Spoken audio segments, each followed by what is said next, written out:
Samarqand shahrida unutilmas kunlardan biri. Boltayevlar xonadonlarida qo'shaloq bayram. Har bir xonadonda faqatgina go'zal kunlar bo'laversin, yaxshi niyatlar qilinaversin. Biz esa san'atkorlar har doim xalq xizmatida bo'lib yuraylik azizlar. To'ylar muborak bo'lsin. Ham yubiley, ham sunnat to'y. Har bir insonni mana shunday go'zal kunlarga yetkazaversin. Farzandlarimizni, to'y bolalarimizni sunnat to'y qilaveraylik-da biz. Ota-onalarimizga katta to'ylar qilib yubileylarni o'tkazib berish har bir insonga nasib qilsin deb qolamiz. Birinchi navbatda ruxsat bering, biz barchamiz birgalikda o'rnimizdan turgan holda va davomiy qarsaklar sadosi ostida bugungi kechaning shahzodalari Elbek hamda Ikromjonni guldiroz qarsaklar bilan taklif qilsak.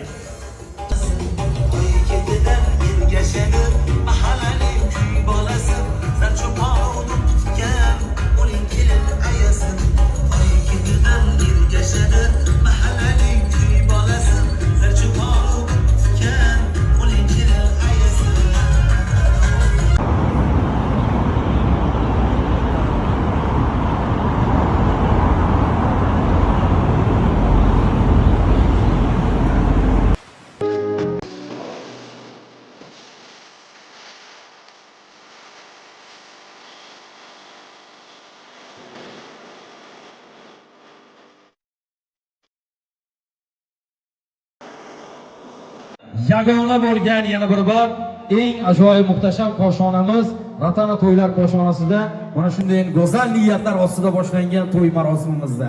Ana endi kelin-kuyovlarimizni uzoq kuttirmagan holatda hozirgina mana shu davramizga, fayzli oqshomimizga ajoyib to'yona, to'ylar muborak sadolar ostida tashrif buyurgan kelin-kuyovlarimizga orzu havasli insonlarimiz.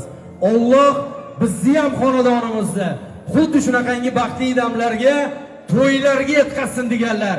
Yurakdan chiroyli qarsagilarda emaysizlar. Как люблю твой голос нежный, мама, не молитвы ты читала, их раз...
Of a time breed, a leader with no team and assassin without the creed.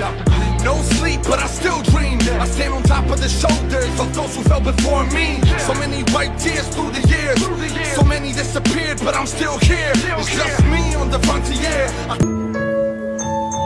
Babajon marhamat, shamchalarini.